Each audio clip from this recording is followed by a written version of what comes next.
Eron oliy rahbari Oyatulloh Ali Xomanaiy o'ldi.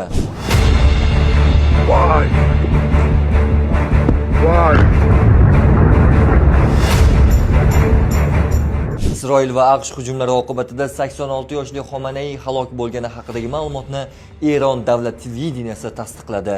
Millat buzurgi Eron.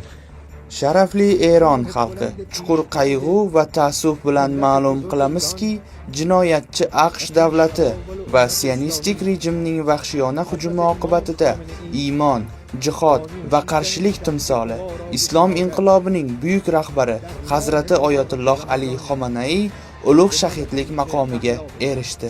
Eron hududiga uyushtirilgan hujum chog'ida Oyatullohning oila a'zolaridan 4 kishi, qizi, kuyovi, nabirasi va kelinlaridan biri ham vafot etgan. Xomanaiy 1989-yildan beri Eronni boshqarib kelayotganda, oliy rahbar sifatida u ushbu islom respublikasidagi hukumatning barcha tarmoqlari, harbiylar va sud tizimi ustidan ham mutlaq vakolatga ega edi. Oyatullohning vafoti munosabati bilan mamlakat bo'ylab 40 kunlik umumxalq motami va 7 kunlik umumxalq dam olish kunlari e'lon qilindi. Aslida avvalroq Reuters nashri isroillik katta amaldorga tayangan holda Xomanaiy vafot etganini ma'lum qilgandi.